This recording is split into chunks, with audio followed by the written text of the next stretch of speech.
institution, Biam Laboratory School and College, was established in 2006, which is patronized by Biam Foundation, Dhaka.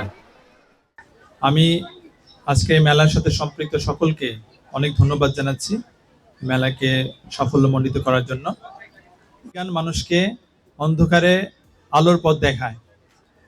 এই জন্য আমি আশা করব যে তোমরা যারা আমার প্রতিষ্ঠানের শিক্ষার্থী আছো এবং বিভিন্ন প্রতিষ্ঠান থেকে এসছো, বিজ্ঞানের আলোয় আলোকিত হয়ে আমাদের সামনের আগামীর ভবিষ্যৎকে আরো উজ্জ্বল করবে এবং তোমরা তোমাদের এই জ্ঞান দিয়ে মানবিকতাকে সুউচ্চ শিখরে নিয়ে যাবে, এই আশাবাদ ব্যক্ত করছি।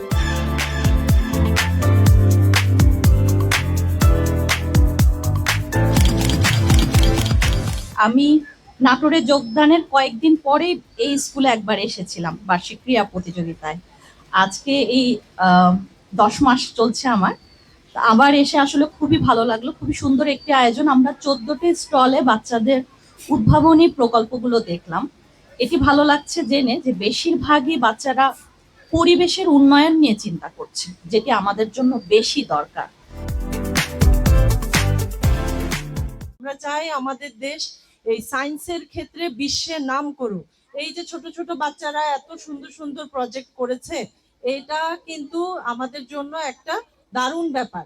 আমরা চাই যে বিজ্ঞান মনস্ক ছাত্রছাত্রী তৈরি হোক। ইদানিং আমরা দেখতে পাই যে বিজ্ঞান শিক্ষার প্রতি আগ্রহ বাচ্চাদের অনেকখানি কমে গেছে। এটার কারণ দেখা যাচ্ছে যে বিজ্ঞানের প্রতি ভীতি বা বিজ্ঞানের রিলেটেড যে সাবজেক্টগুলো, যেমন অঙ্ক বা রসায়ন বা জুওলজি, এই ধরনের সাবজেক্টগুলোর প্রতি বাচ্চাদের একটু ভীতি দেখা যায়। তোমরা আধুনিক যে টেকনোলজি বা আধুনিক যেই বিজ্ঞানের ব্যাপার স্যাপারগুলো আছে, এগুলো সম্পর্কে তোমাদের সম্যক ধারণা থাকতে হবে।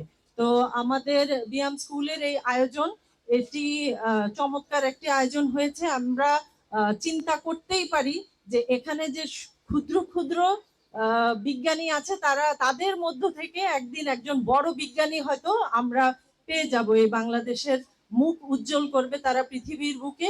হয়তো এমনও হতে পারে নোবেল প্রাইজও পেয়ে যেতে পারে। আমরা স্বপ্ন দেখতে তো দোষ নাই, আমরা স্বপ্ন দেখতেই পারি।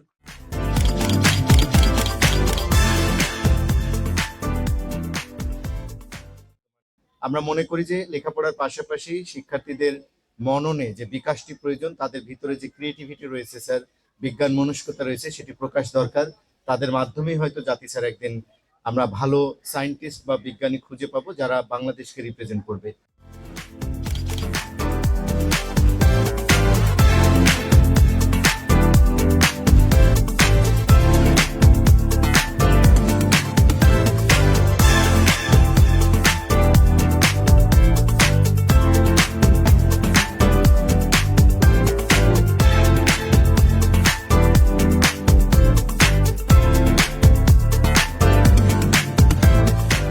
রাজশাহী বিশ্ববিদ্যালয়ের সায়েন্স ক্লাব, আপনারা কি এটার নাম শুনেছেন এর আগে?